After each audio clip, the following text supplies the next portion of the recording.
Next to President Trump's tariffs, more and more are coming by the day. But what are the proven ideas behind this policy? One man has more insight than most. He is Ambassador Robert Lighthizer, who served as U.S. Trade Representative in the first Trump administration and is considered the architect of the president's tariff policy. And he's joining Walter Isaacson on tariffs and trade wars. Thank you, Christian and Ambassador Robert Lighthizer. Welcome to the show. Thank you for having me, Walter. Pleasure to be here. Right after he took office, President Trump announced that he was going to do pretty hefty tariffs on Mexico and Canada, maybe 25%, and then at the last moment paused for 30 days. Do you think that he's looking at those tariffs as something that are good in and of themselves, or mainly as a bargaining tool? So, I mean, that's a big question. In this case, I think these tariffs were a bargaining tool. But that's not to say that tariffs in all cases are. So the way I think about this, Walter, is I think of certain tariffs are to change the economic relationship between the United States and our trading partners so as to help our working people and to help the United States. So that's one group of tariffs. That is not the ones he's talking about there. The other group of tariffs are ones that are doing for national security reasons. And you conclude that there's national security a threat that is so significant that you're willing to use all tools. And I would propose that killing 80, 90, 100,000, whatever the number is, Americans from fentanyl every year rises to that level. So in this case, these tools were for a national security purpose. He wants to stop fentanyl from coming into the United States and killing us. And in that case, he's going to use every tool he can, including economic tools and including tariffs. And I think that's what he did. So tell me about the aluminum and steel tariffs. What category do they fall in? Those, I believe, will still be in the national security sphere. The president used a national security statute when he implemented these tariffs in 2018. So I think those are still national security. His position is that if you don't have steel mills, you're not going to be able to defend yourself, and we need steel mills. And the same thing for aluminum. So in other words, those won't necessarily be a bargaining chip in which there'll be some agreements and exceptions. He really feels that we need to create steel and aluminum mills here and thus need a tariff for economic reasons. And thus need a tariff to overcome, in my parlance, to overcome this national security problem, this threat of not having real steel. Now, that isn't to say that I think you can't. In the first term, we ended up, in some cases, agreeing to quotas in return for getting rid of the tariff. So there could be something like that. But I believe that our steel industry needs to be saved. The president believes that, and this is a step in that direction. But would it hurt national security if steel prices go up and we can no longer make airplanes, Boeing and other would be hurt? You have people who will say that there's bad results from tariffs. We can talk about those if you're interested, Walter. I think most of them are not true, have not been true historically. But your point is there downstream effect? Of course there's going to be downstream effect. But I think what you're ultimately going to see is more U.S. production, better prices, and more downstream products. And if you look at what happened the first time, right before COVID, the president had added 500,000 manufacturing jobs downstream, if you would, manufacturing jobs between December of 2016, right before he was sworn in, to December of 2019, right before COVID. So there's some economists will say it's going to have that effect. The facts are that it really hasn't had that effect. Well, it's a general consensus among most economists that tariffs are kind of hurt growth to some extent, and that free trade helps make consumer products cheaper. Are you disagreeing with that consensus, or are you saying, well, there's something larger we should look at, not just more consumer goods? We should be looking at other effects that we have with manufacturing in this country. So that's a really good question. I would say yes to both.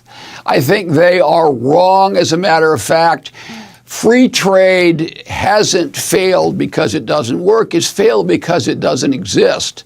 What we really have is a number of countries that have very aggressive industrial policies, and those are not just tariffs. They're a banking system, labor laws, environmental laws, taxation, currency manipulation. They have a whole series of things. And as a result of those policies, they're taking advantage of the U.S. market, hurting our economy and hurting our workers.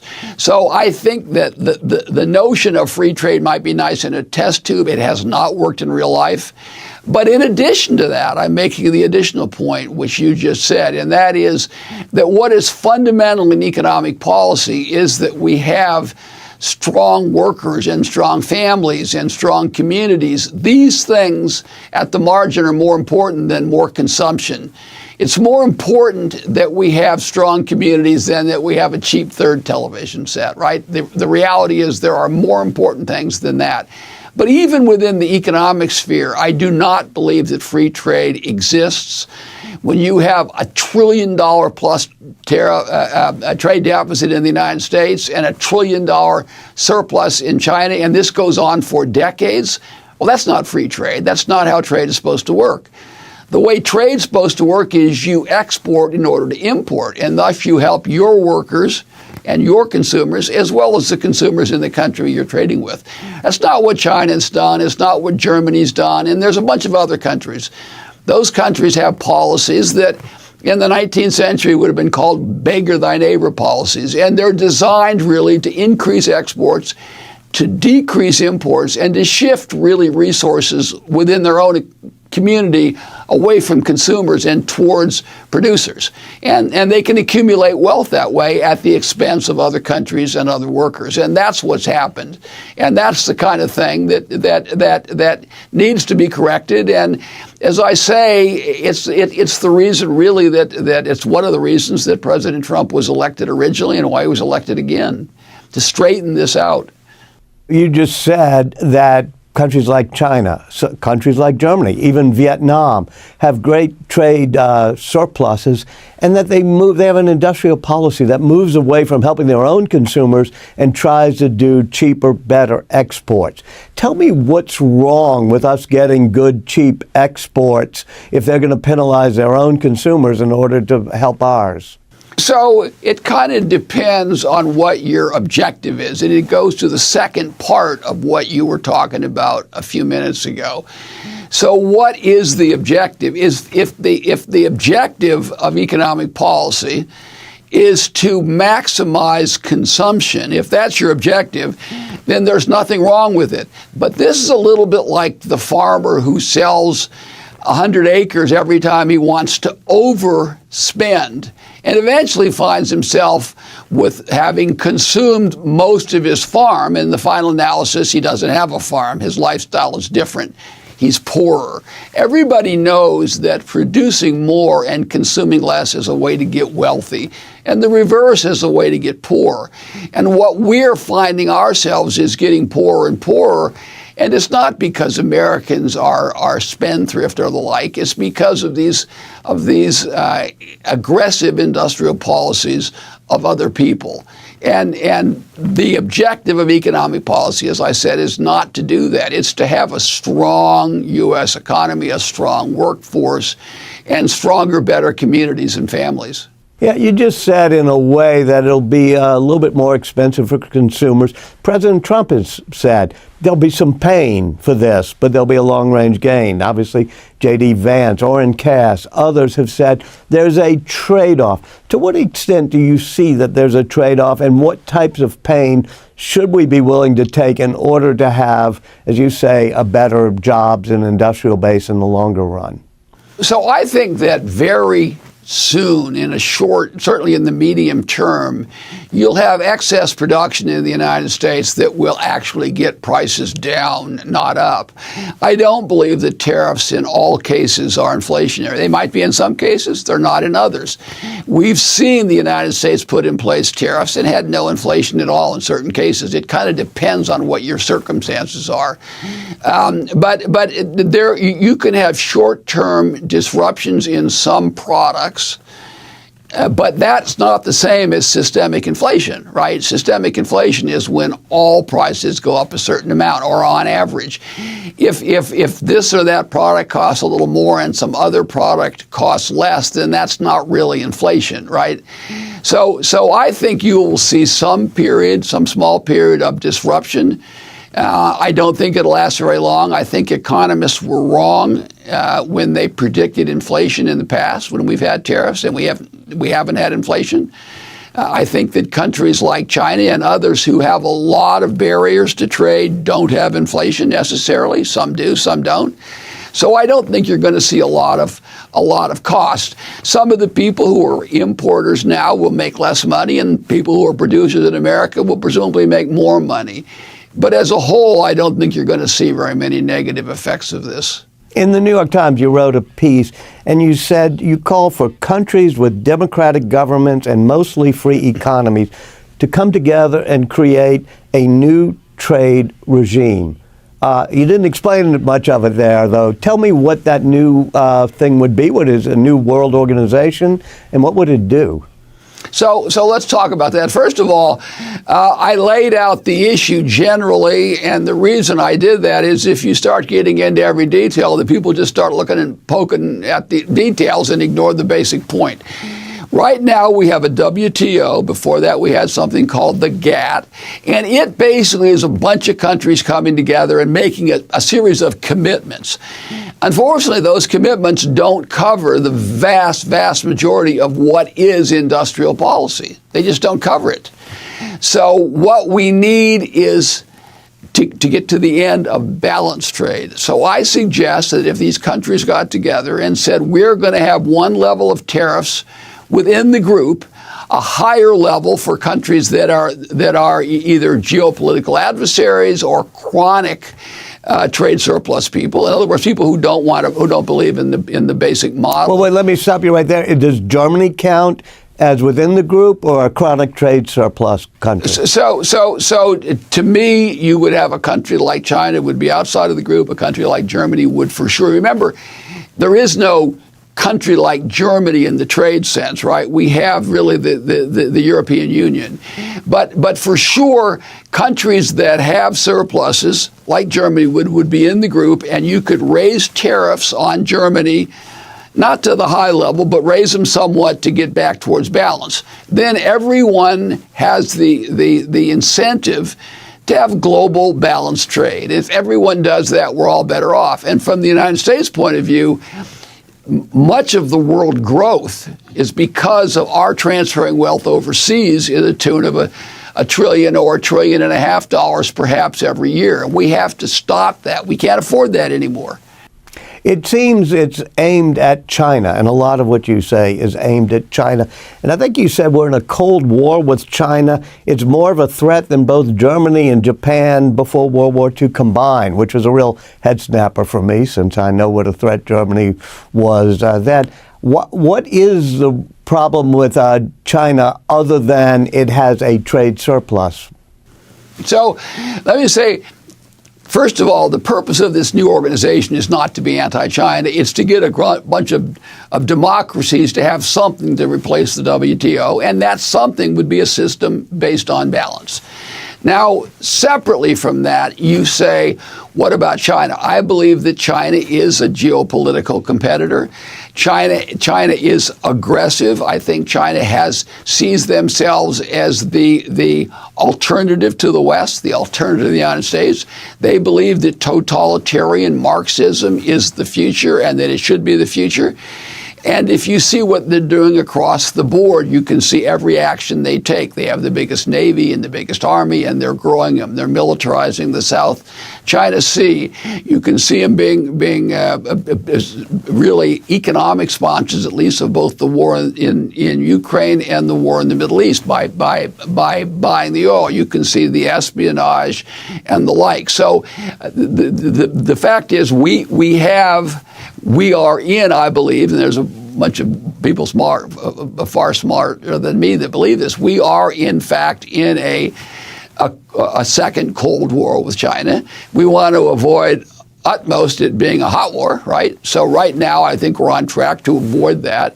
But you don't, once you realize that they are this geopolitical competitor, you don't want to be in a position where you're transferring hundreds of billions of dollars a year to them to build up their military, to build up their technology, to sponsor wars, and to engage in activities that are basically contrary to the interests of the United States. So I view these as related but separate. One is this geopolitical threat, which I believe is existential, and then the other is this, trying to develop a new trading system that actually works for all the democracies in the world. Last month, Republican Senator John Thune said, "I'm not a big fan of across-the-board universal uniform tariffs because in some cases of the impact it has on the agriculture community." What do you say to that concern?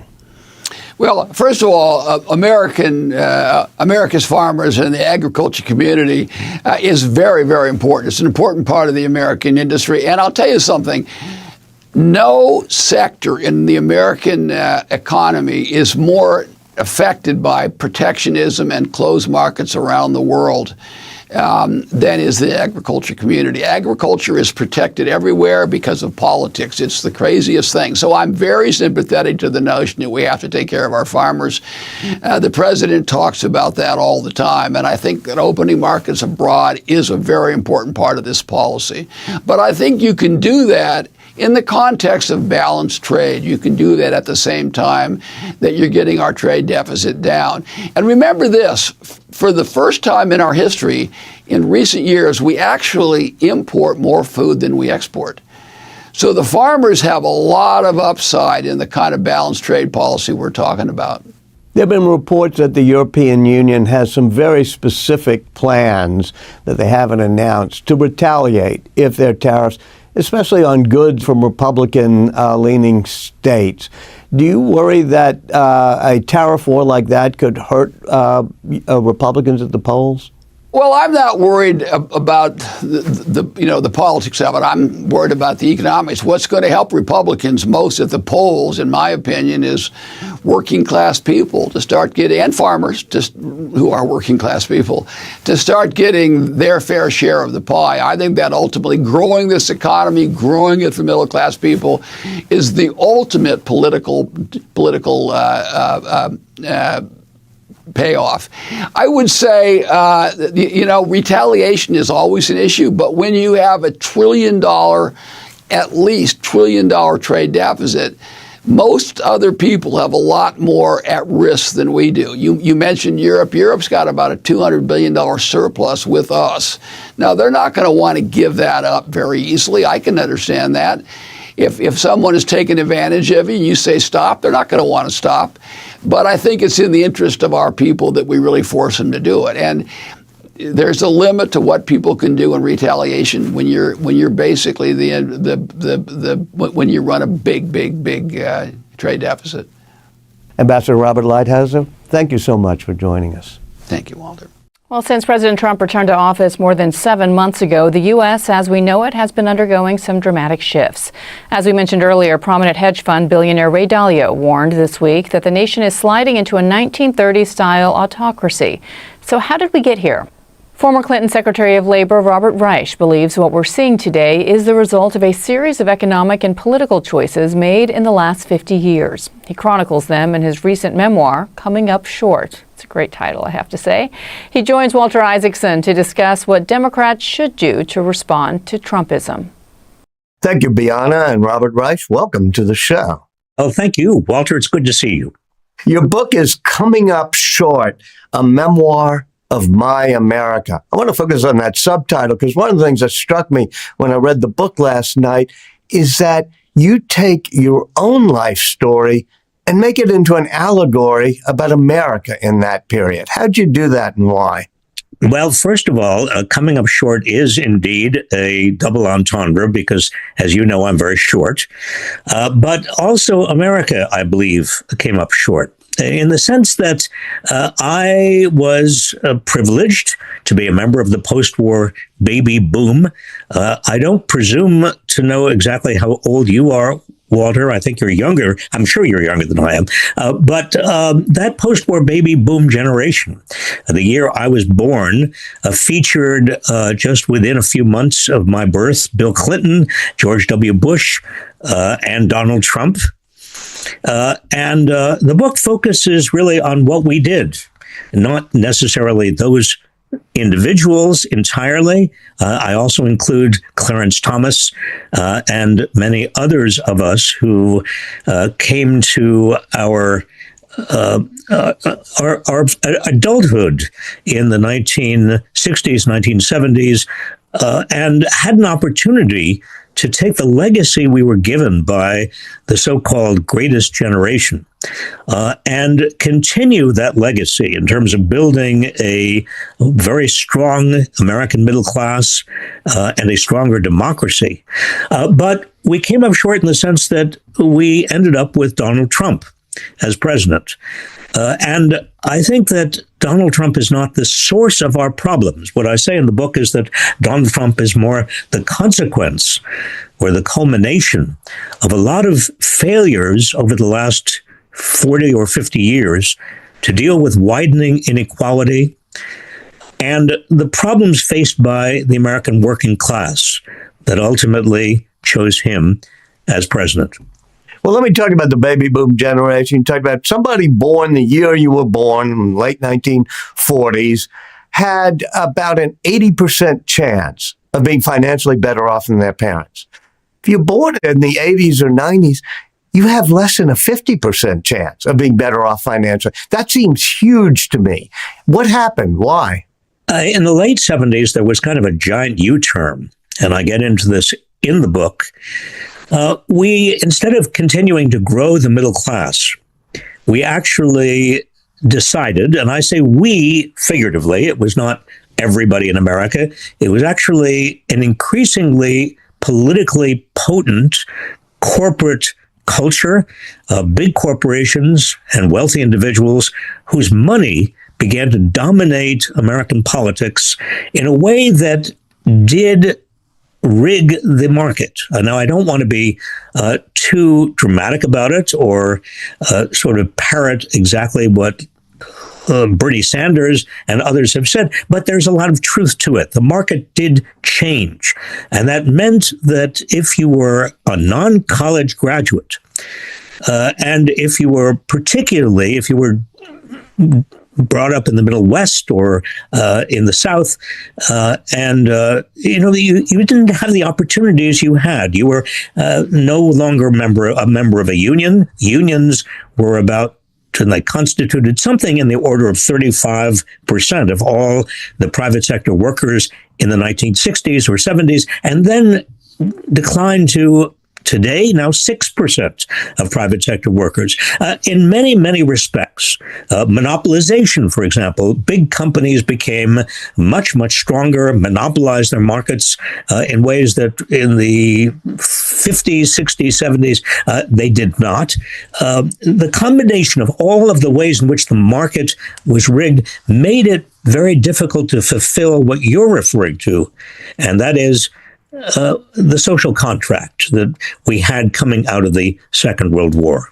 One of the themes in your book is bullying, and you were bullied as a kid.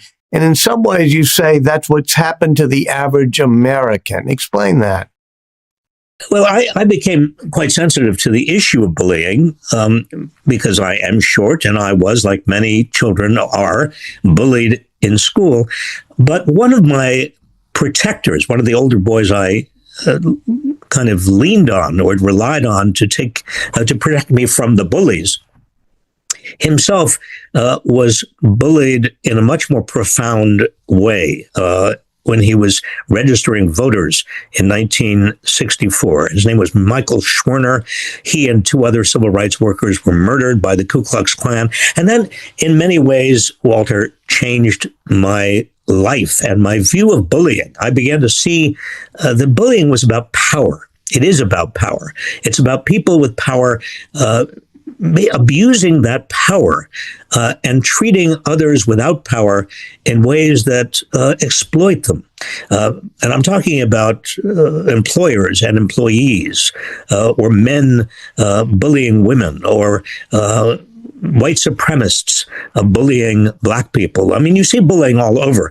And as inequality has widened in America over certainly the last 40 years, the opportunities for the bullies, those at the top who have a great deal of resource, to take out their bullying on people who are weaker than they are, have increased. Donald Trump is the bully of bullies. I think that he was elected in part because a lot of people who felt so bullied by the system saw him as somebody who could bully everybody else. Of course, he is not a representative of the working class. He actually has provided huge tax cuts to the wealthy and deregulated Wall Street and deregulated the environment and made, I think, over time, the working class much more vulnerable. Nevertheless, that was his selling. Wait. Then why did he get a plurality of the votes?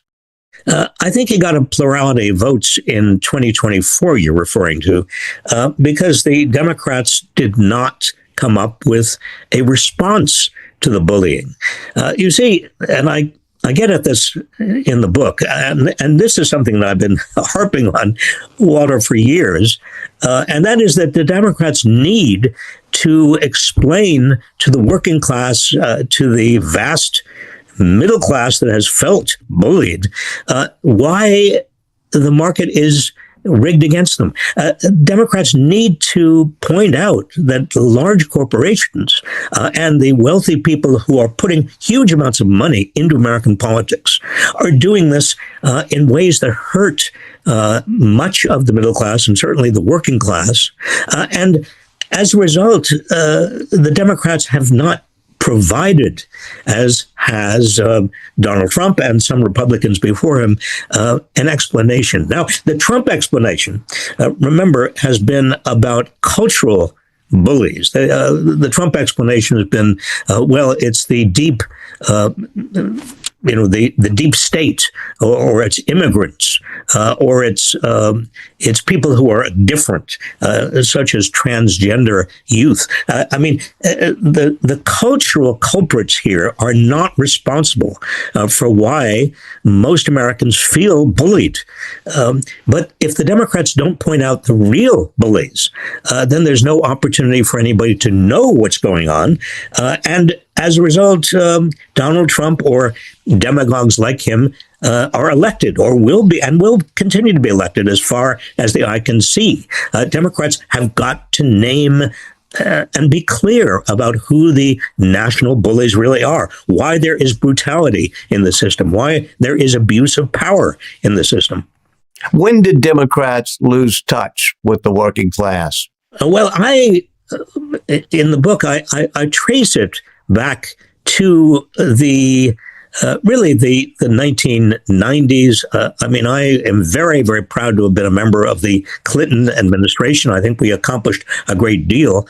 But I think that Bill Clinton and a lot of the Democrats associated with the Democratic Leadership Council, you remember them, the moderate so-called moderate Democrats, the new Democrats, they refused to, and were unwilling to, really make the kind of alliance with organized labor, with the grassroots groups, name the kind of brutality and the bullies that were really beginning to have a great deal of power in America because of all the money in American politics.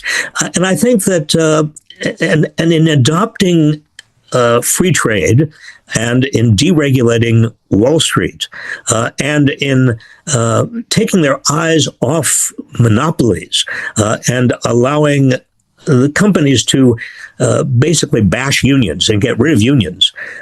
All of this helped pave the way for Donald Trump. in the book, actually, you trace it even further back to some extent, even to the Port Huron statement and the progressive left of the 60s and 70s. Explain how you think that may have led the Democratic Party astray of getting too much into this progressive left ideology. Well, I don't really take on, as you put it, progressive left ideology in the sense that I think the core problem, I mean, the Port Huron statement, I viewed as a very important, I still do view as a very important statement with regard to the kind of populist leanings of our generation, my generation. But I think that it left out the working class. And many of the reform movements of the 60s, 70s, and 80s left out the working class. I mean, the women's movement was very important, obviously. Even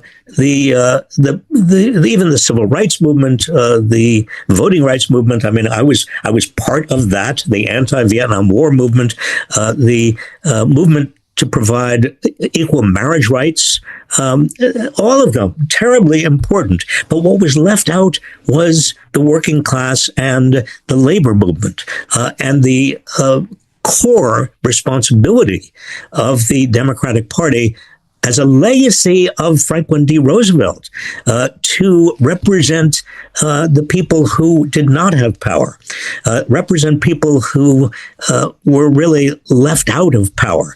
But it's not too late. I think that Donald Trump and the Trump administration gives the Democrats and progressives an opportunity to do what they did not do in the 80s and 90s and even at the turn of this century, and that is reclaim the ground that was lost, because the Trump administration is really something that is so different from what the conservative Republicans had represented and tried to achieve. It is, in a sense, an administration that is more closely aligned. And I'm going to use a word here that I rarely use, and I apologize in advance.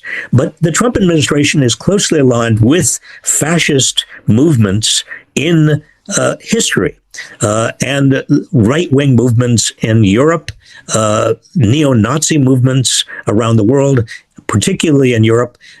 And this gives the ground, this gives the Democrats enormous ground, enormous opportunity to refashion a coalition and create a new multi-racial, multi-ethnic, multi-class coalition that is not just based on democracy. Yes, that's important. That's critically important. But it's also based on widening prosperity for everyone. You use the incredibly loaded word fascism. And in your book, you have Henry Wallace, the Democrat, very progressive Democrat, writing an essay about fascism. I think it's in the 1940s. 1944.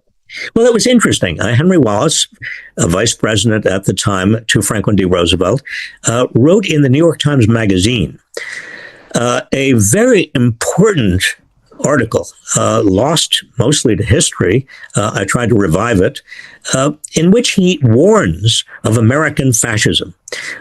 And this is at a time we're fighting the Second World War, but Wallace sees. He writes this article with the permission of Franklin D. Roosevelt. He writes about the underpinnings of monopolization of the very crude efforts to destroy American unions, to labor unions, the efforts of white supremacists to reassert themselves through this kind of quiet fascism that he sees.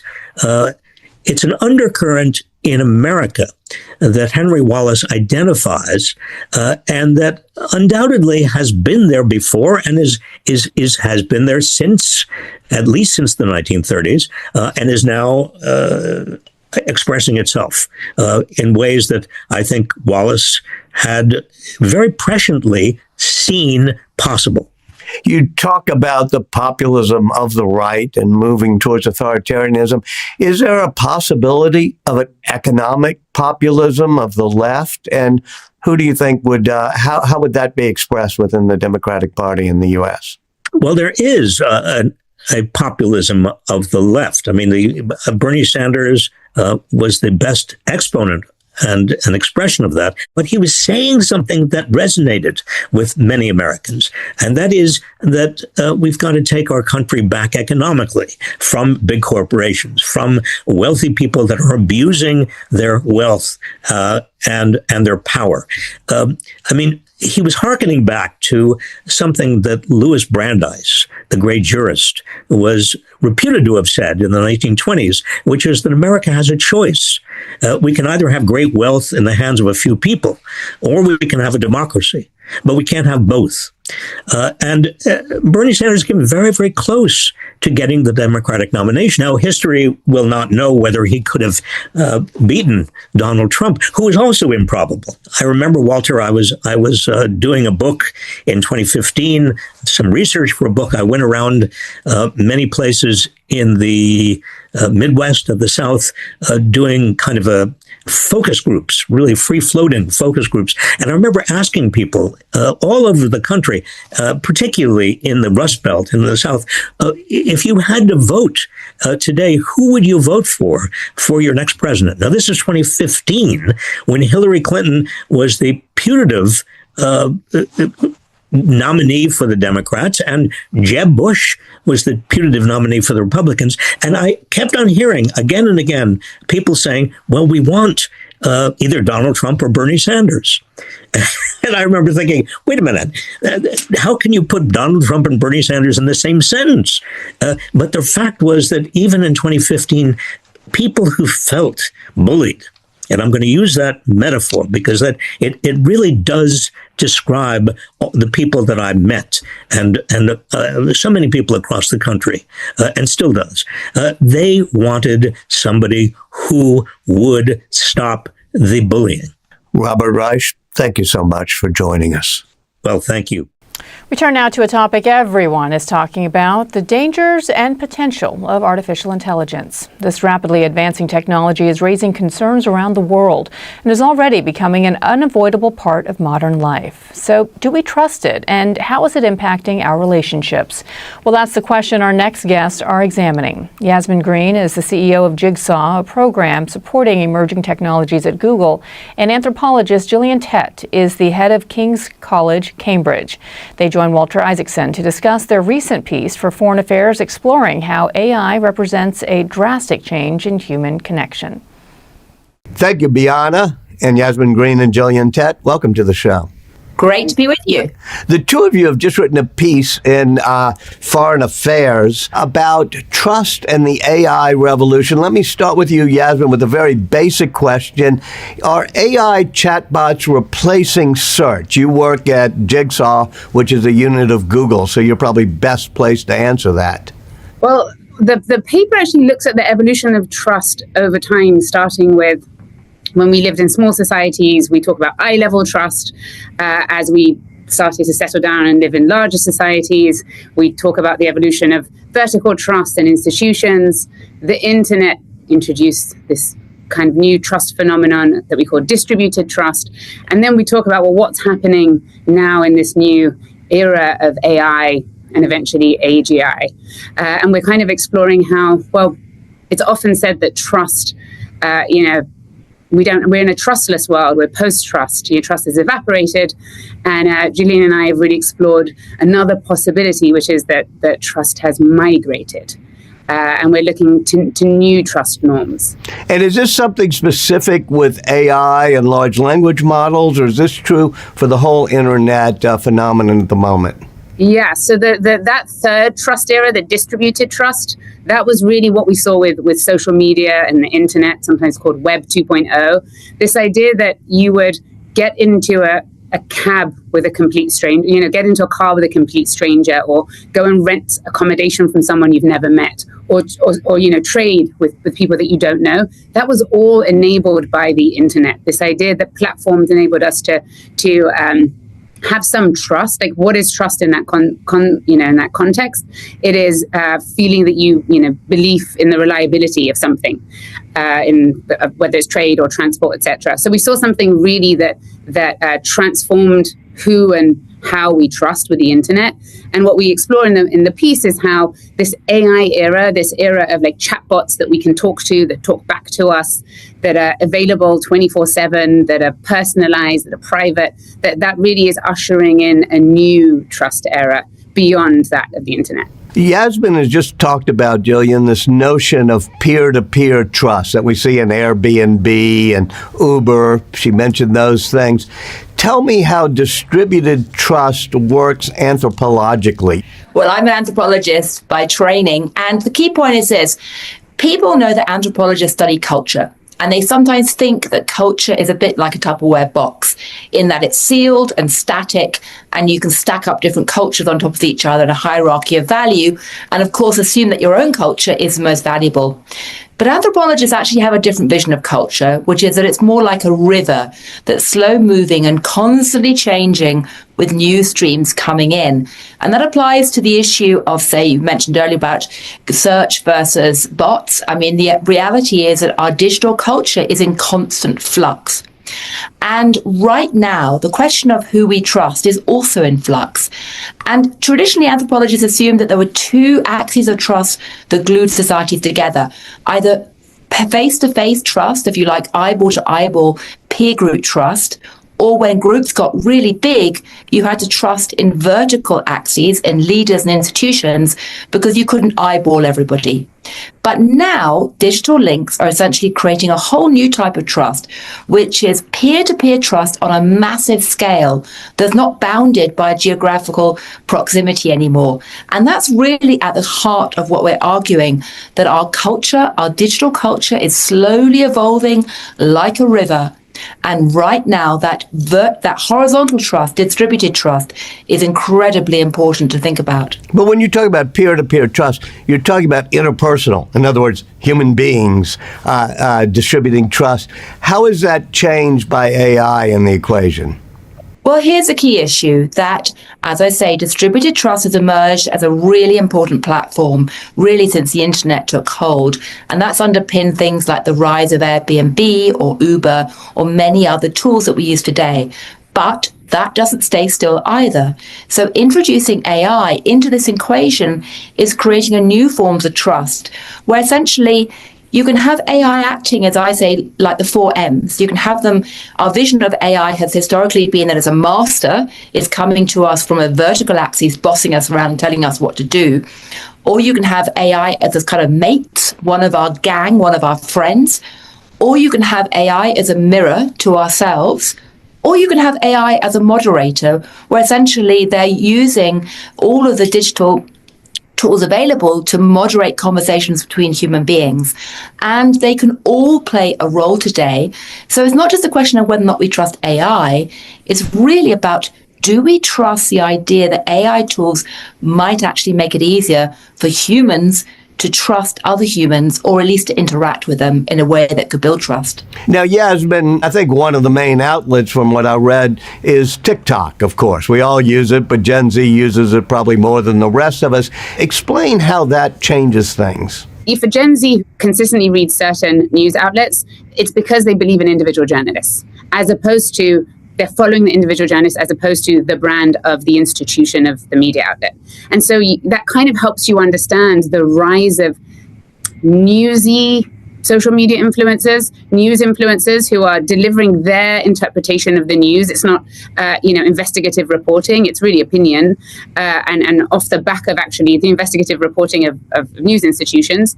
But the reason that social signal matters so much to Gen Z is that they believe in people who look and sound like them.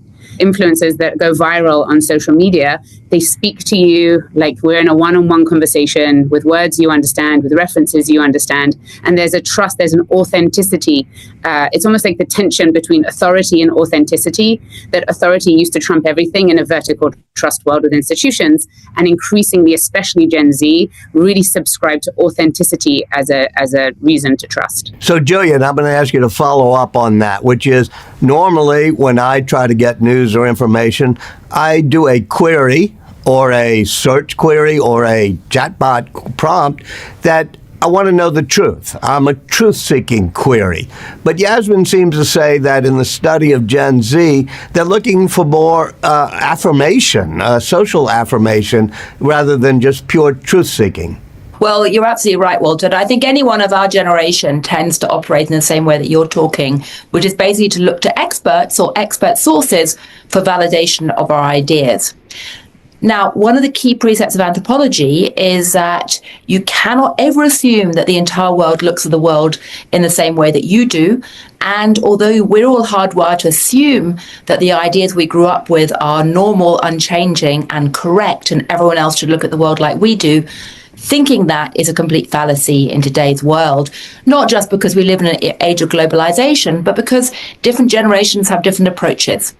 So the reality is that Gen Z doesn't trust experts and institutions in the way that you and I were reared to do, which is horrifying to anyone who's an elite person in an institution or of our generation.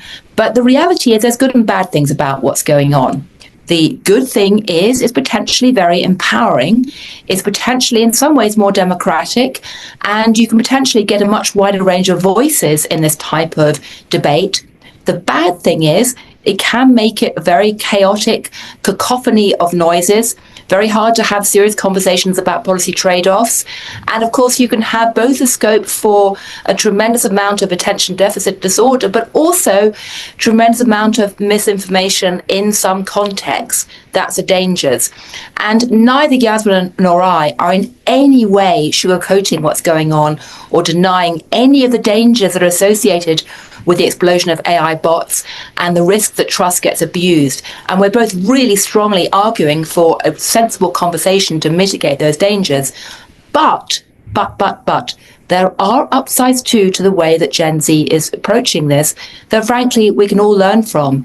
And whether you love or hate it, the reality is this shift is occurring and you cannot afford to ignore it. Does this shift lead to more conspiracy theories, Yasmin? Yeah. There's a paper that we talk about in our own essay that was done by researchers at MIT and elsewhere. So it's called you can go and find it online. It's called DebunkBot, and they used LLM. So now let's talk about what's powerful about this LLM moment and where's the promise that we should be investing in as we try to make the LLM era work for us and as individuals and as society. And they recruited for conspiracy theorists, and they gave them some back and forth interactions with a chatbot, and they found that after just 2 or 3 back and forths, people on average recorded having 20% less strong beliefs in conspiracy theories, and that those effects endured over months. And the interesting thing, so people would explain why they believed in chemtrails. I can see the exhaust of the plane and I know the government engages in mind control. And then the LLM went back and forth and talked about, well, that's, it's called contrails, it's condensation, and just engaged with them. The quotes were so powerful about people's experience during the studies, where they said, well, I've never had such a helpful conversation where someone's explained it to me so well. And that's because people have, we associate that others have an agenda when they're trying to communicate with us. This is like some of the, I think, prejudice against experts or institutions, and that they felt the chatbot was neutral. They felt the chatbot was a safe space for them to really have, back and forth engagement. What we talk about in our paper is some of the promise there, like how can we use chatbots? One of the examples, which is from the University of Bingham, some academics who were supporting at Jigsaw, is they're using AI to help people communicate who otherwise disagree. So you think, one of the most incredible uses of AI, that it's so incredible and so prevalent we hardly refer to it as AI anymore, is language translation. Google Translate helps, you can speak to anyone in the world despite not knowing the same language. Well, that's not really the cause of most conflict. Is not that we don't speak the same language. It's actually that we don't have the same worldview. The reason that dialogue breaks down is that I don't know where you're coming from, and I can't explain to you where I'm coming from in a way that lands. So this study is looking at the power of LLMs to enable people not to do language translation, but social language translation. Can your viewpoint be explained to me in values that I understand, and back and forth? Well, wait. Give me a concrete example of that, like what you did in Bowling Green, Kentucky. Okay. Well, Bowling Green is our latest project at Jigsaw directly, where we used LLMs to bring the entire. So Bowling Green is the fastest growing town in the amazing state of Kentucky, doubling in size over the next 20 years. Their judge executive, essentially the mayor, Doug Gorman, so realized that this change was really going to upend society if he didn't bring people together to help them chart their future. But there is no way to bring 100,000 people together and have a single conversation, right? The internet actually didn't deliver that for us. Like, social media didn't help us have very productive, large conversations. So we worked with Doug Gorman, Innovation Engine, and local leaders in Kentucky to basically do an AI-enabled town hall. So previously, when they had done town halls in Bowling Green, Kentucky, they had about 8 or 9 people attend. When we worked with them to invite anyone to participate in a virtual town hall, they had 8,000 people, so 1,000 times the participation, 1 million opinions expressed, thousands of policy proposals, and we used AI to help the judge executive make sense of it all. And the thing that was so stunning, other than the themes of the things they wanted, was that for more than half of the policy proposals, there was near universal agreement. So it's like we can, I think we're in this world where we felt that social media hasn't really served us in bringing us together as people. But I think the LLM era holds promise to do that. Jillian, the whole notion of social media, the digital revolution, LLMs, was that it was going to connect us. It was going to make us more united. That clearly didn't work. From an anthropological perspective, what causes divisiveness, and is that built into these technologies or even the business and algorithms these technologies use? Well, that is such a great question, because I spent a lot of time talking to the founders of Twitter. And when they originally created Twitter, they imagined it as being a bit like a sort of cyber bar where everyone just kind of bumped into everyone else and hung together as a great big happy mass. And one of the reasons they actually had that little bird, Twitter, on Twitter, was because they imagined everyone flocking together in a great big happy group, sort of singing Kumbaya. And the reality is that the minute that Twitter became so popular that you had vast numbers on the platform, you began to have massive fragmentation, which is really about this fundamental human urge to hang together with people who look like you and to choose who to hang with. Now, in the real world, you can't do that most of the time because you're essentially constrained by geography, your workplace, your family. Your identity is kind of handed to you, and so is your social group. But the crucial thing to understand about the internet is that when we go online, we have, for the first time in history, the ability to fashion identity exactly as we want and to customize, to pick and mix exactly who we want to hang with and how we present ourselves. It's the ultimate pick and mix tool, if you like. And people tend to pick and mix themselves into tribes that reflect the real world tribalism, but actually intensify it because of this customization. Well, wait. Is that a good thing or a bad thing? Well, it's both. Like all innovations have a good side and a bad side, whether you're talking about electricity, nuclear power, anything else. And the good thing is it feels empowering. You can find your peeps across a really wide geographical area. So people in the past who might have felt quite isolated because they were the only person in their village who was like them can suddenly feel a sense of solidarity. The bad side is that people start self-selecting into tribal groups. And because big tech is able to create an architecture that essentially sends you down rabbit holes of your own choosing, that has reinforced the tribalism dramatically.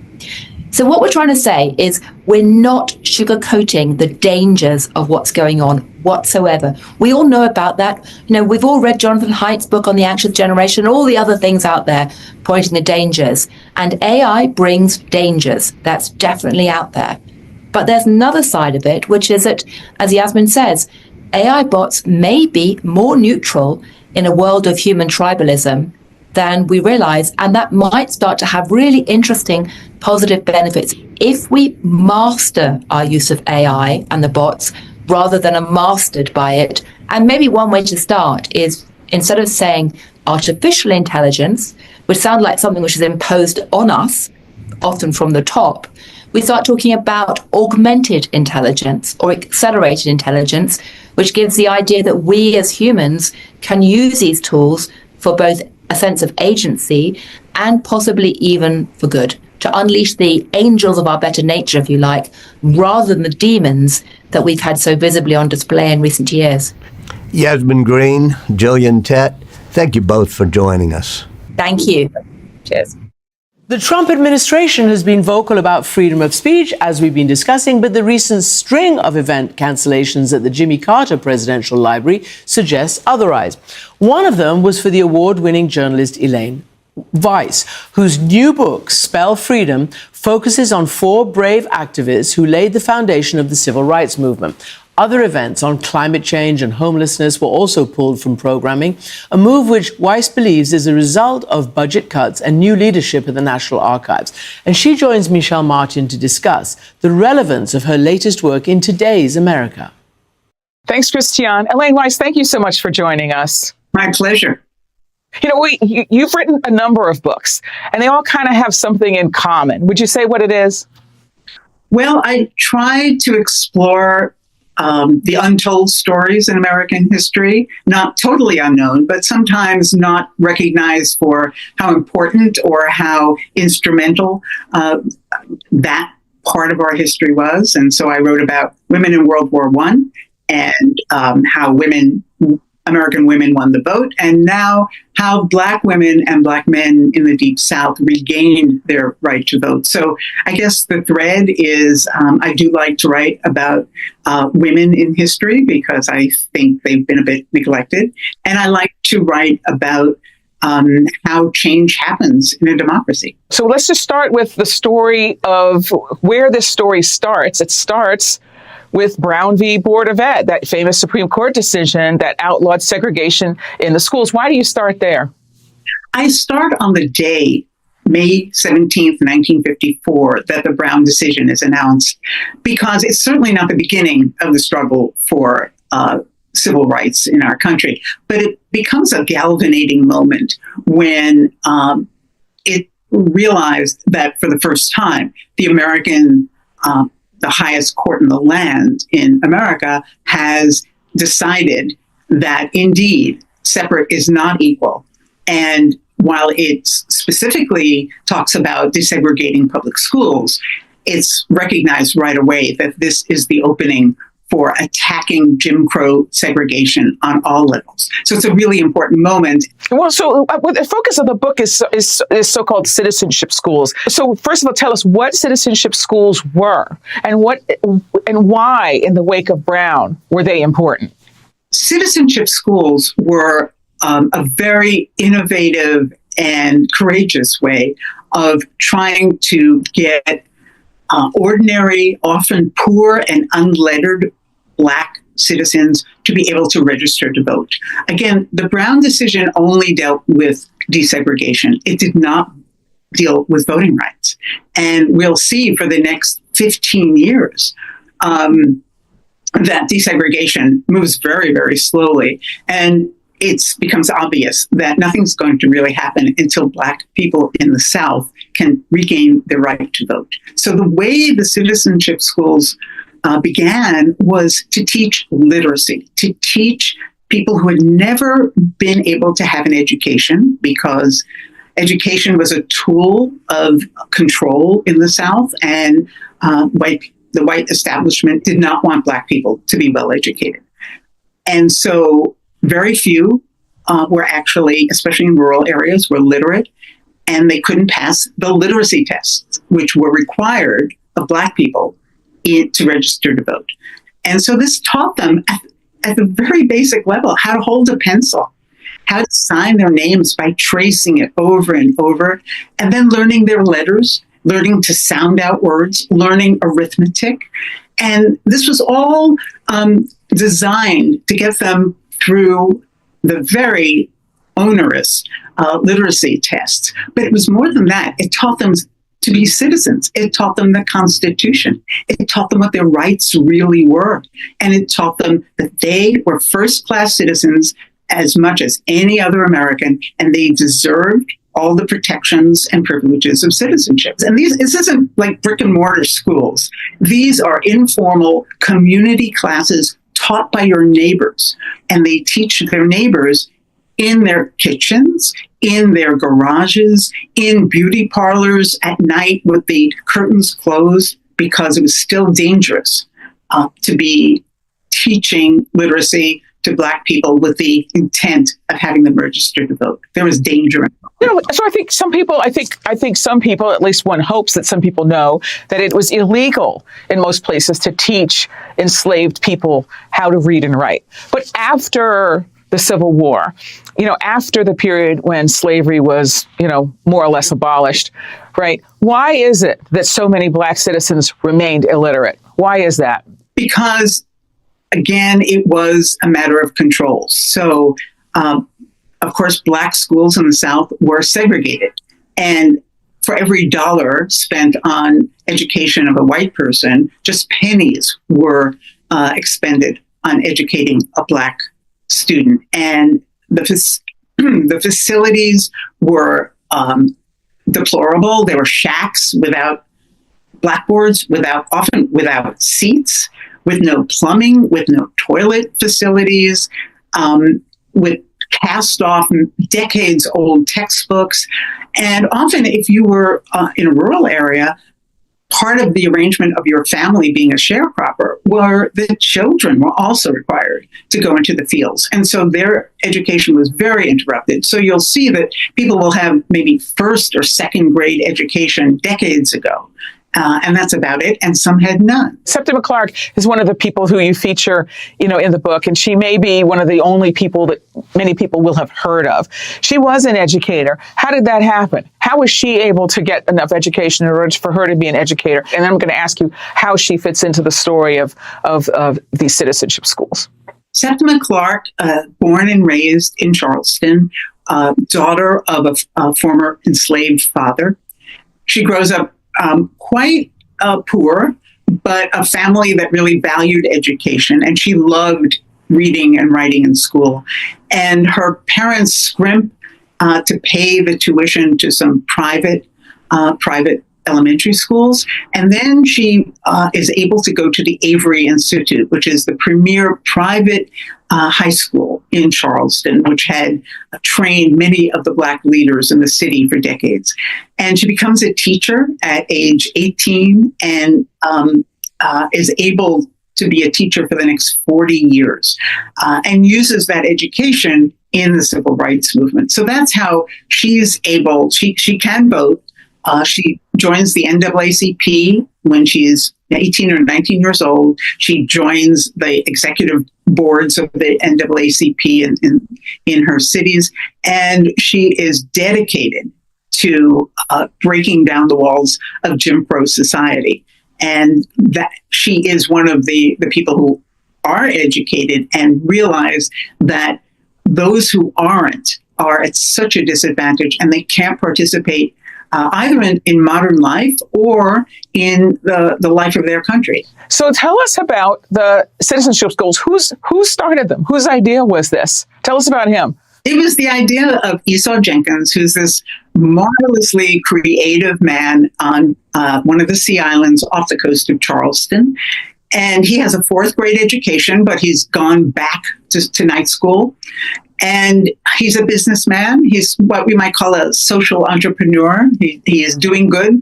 And he has this idea that his neighbors on the island are always going to be neglected and subjected to the power of the white society and injustice in the courts, unless they have political power.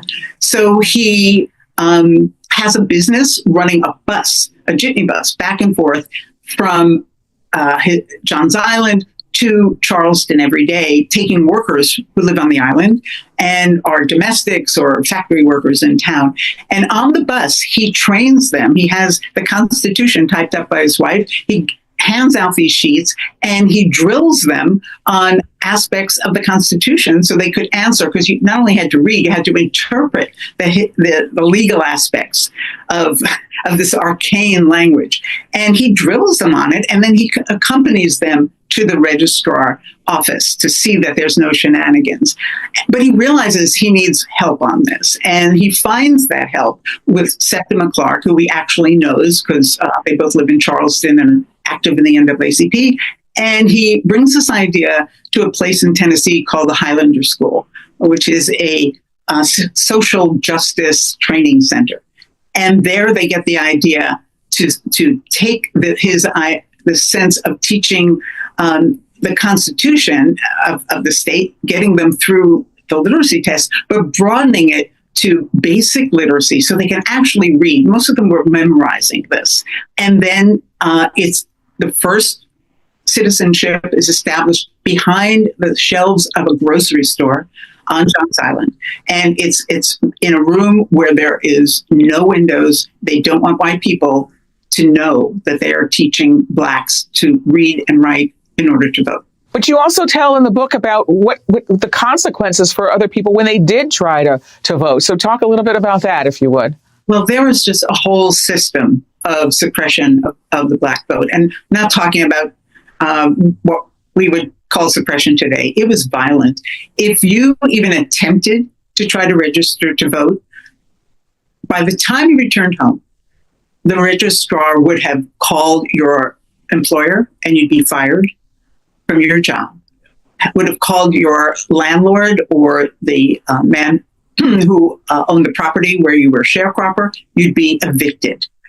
Your loans would be pulled. Your truck would be repossessed.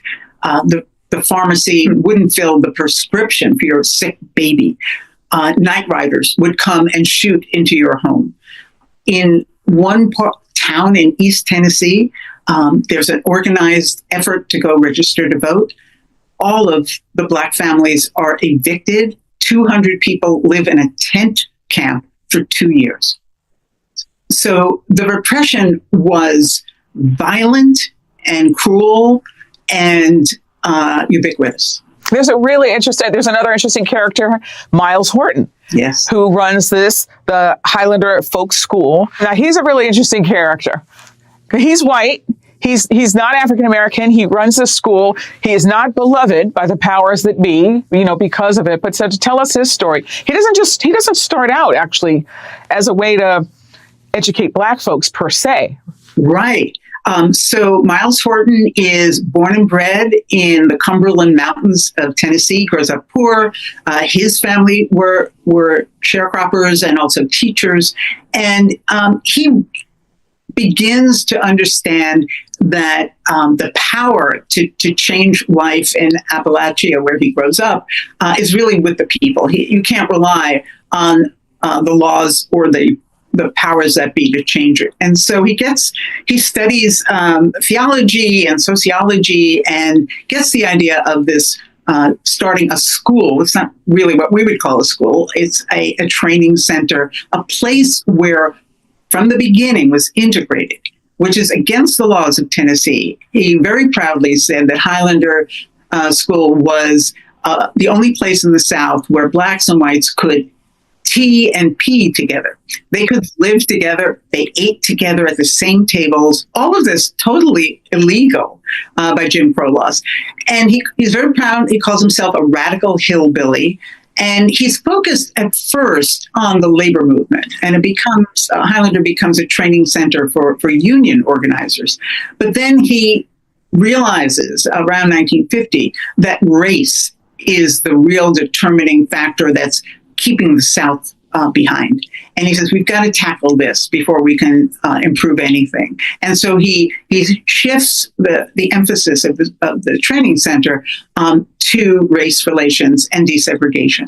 So it's a fascinating story, that you tell, pointing out how they organized and taught themselves and taught their neighbors so that they could not subvert democratic systems, but actually participate in them fully. Now, you'd think that that would be an inspiring story that people would be very interested in hearing. But I understand that last month you had a book event scheduled at the Jimmy Carter Presidential Library in Atlanta, which is overseen by the National Archives. And this event was suddenly canceled. Why? They said the event was canceled. They explained to my publisher that there were staffing difficulties because like most federal employees, staffing has been slashed by this administration. But the thing that was concerning was that although it had been approved and was all the way up on the website and was announced, my event in mid-March, it clearly needed to be reassessed by the new administration. And the president had fired the archivist of the United States just a couple of weeks before, and all the top leadership of the National Archives, which runs the presidential, is responsible for the presidential libraries, had been pretty much forced out. So there was a very new administration at the National Archives. Programming had to be reapproved, and there were 3 book events at the Carter Library in March that were canceled, that had been approved before. And do you know what the others were? Yes, these were, one was a book about homelessness, and the other was a book about climate change, and mine's about race and voting rights. So do you think it's related to the content of the book, basically? I think that is a logical conclusion, because this is happening in many government agencies right now under the new administration. Well, I can tell you, I think I have it here. It says the press office didn't answer directly whether it had discussed the events with the Carter Library, but in the statement it said it quote unquote, entrusts leadership at each presidential library to make programming decisions. And it says that programs and events must always advance and uphold NARA, the National Archives' core mission to preserve the records of the United States and make them available to the public. On this issue, leadership at the Carter Presidential Library is empowered to make their own decisions about scheduling events and programs. So what does this bring up for you? It was disturbing to me because I realized I was probably not alone and I'll be fine. The book talk has been rescheduled at another library in Atlanta, and I think the other authors also will be rescheduled. But this speaks to a larger issue, and we're seeing that with the administration trying to assert control over many of our cultural and scholarly and scientific organizations. And I think this is disturbing. And there's an emphasis right now in the Arts Endowment and in the Humanities Endowment to promote patriotic education and what they would call patriotic expressions of American history and American arts. And what I would say is, I think the story of the citizenship schools and the incredibly brave thousands of Black Americans who participated in these and taught them and raised up their neighbors to demand their rights as American citizens is the most patriotic story I can imagine. And I think this is the kind of patriotism we should be celebrating. And these are the kind of people who really defend democracy. These are the people who defend democracy, lift it up to its highest ideals, the ideals that we talk about a lot as American ideals, but they were holding us to the line and saying, okay, act on them. And I think that's the most patriotic thing an American can do. Ellie Weiss, thanks so much for talking with us. Thank you. A great pleasure, Michelle. Thank you. And now in the United States, where more than 770,000 people experienced homelessness in one single night in 2024. Hari Srinivasan speaks to Donald Whitehead Jr., Executive Director of the National Coalition for the Homeless, who's experienced this struggle firsthand. Christian, thanks. Donald Whitehead, thanks so much for joining us. President Trump recently laid out an executive order about homelessness. What's it about? It covers a number of things, all very horrifying. It encourages cities to enforce enforce forced institutionalization in mental health institutions and jails, and we think maybe even detention camps, and forcing people into substance abuse treatment. It also discourages some of the programs that we have seen have best outcomes. They are best practices. Those programs are discouraged, and funding will be taken away if people use things like harm reduction or if they don't criminalize people. In there, it says, surrendering our cities and citizens to disorder and fear is neither compassionate to the homeless nor any other citizens.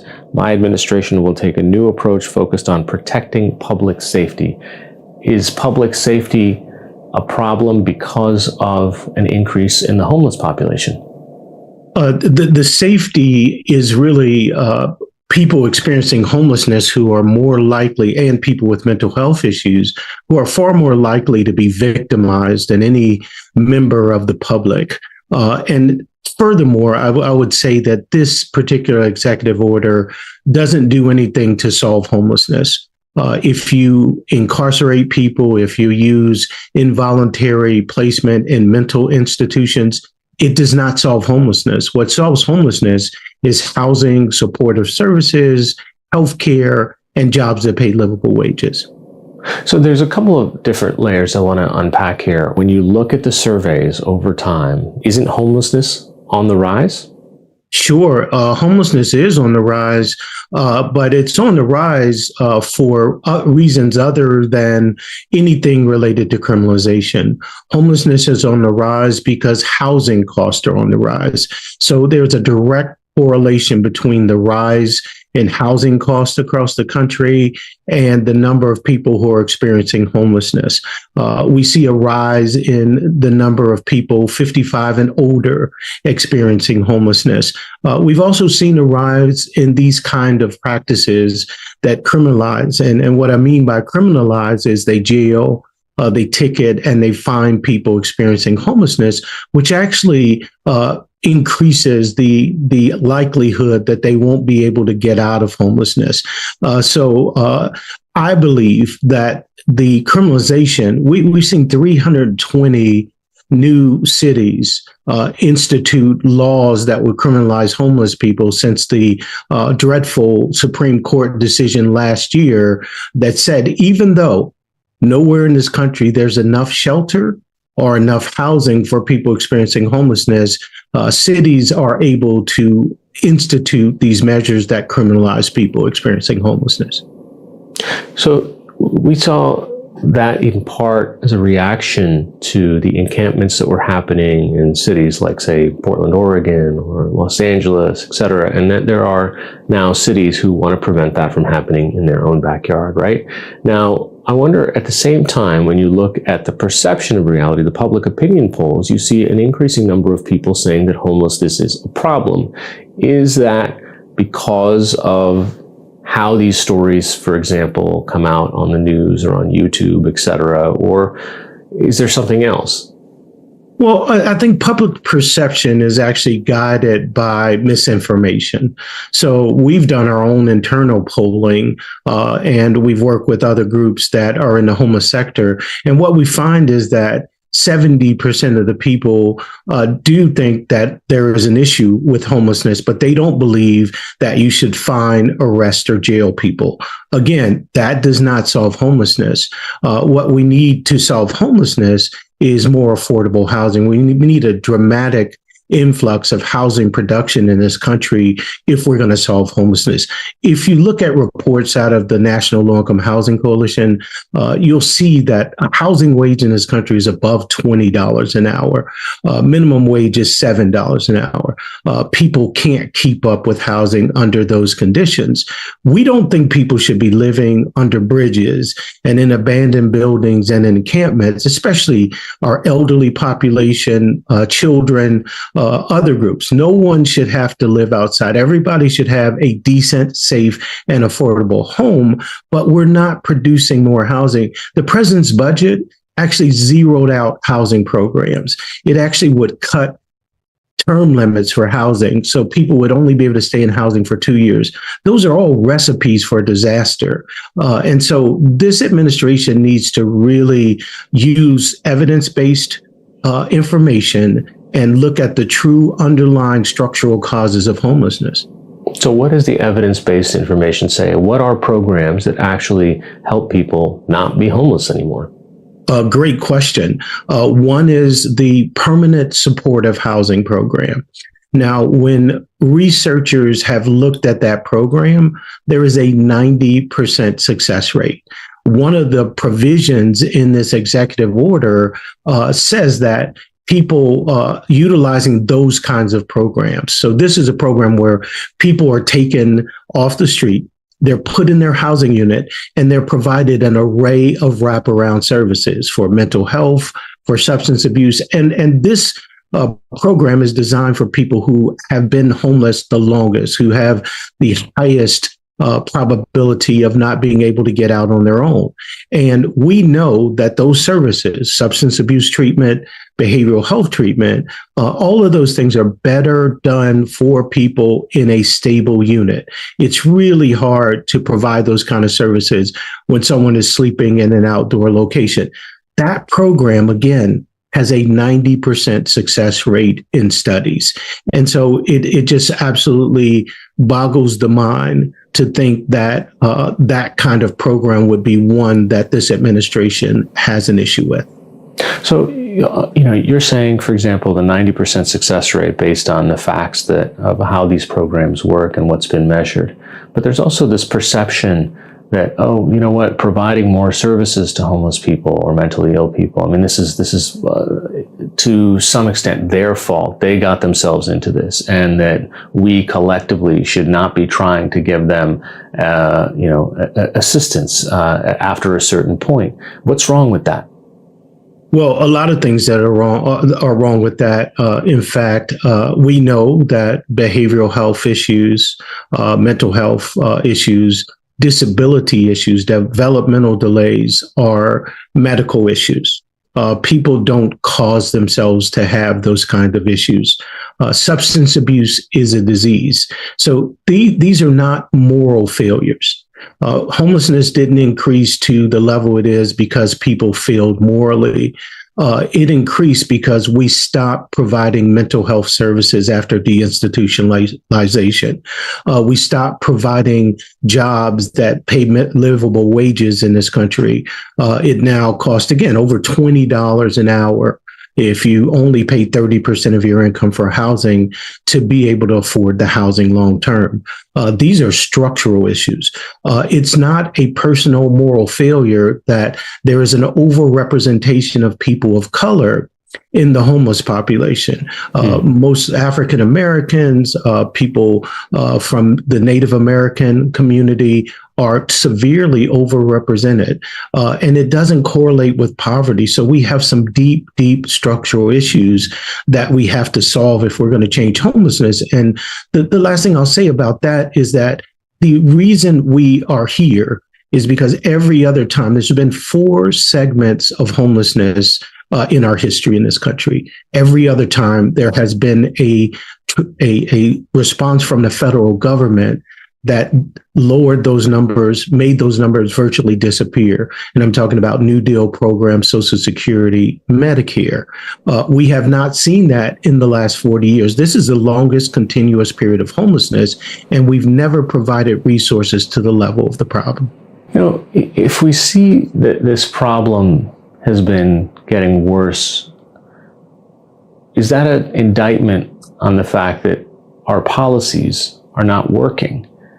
I mean, maybe that's part of what's motivating this approach by the administration?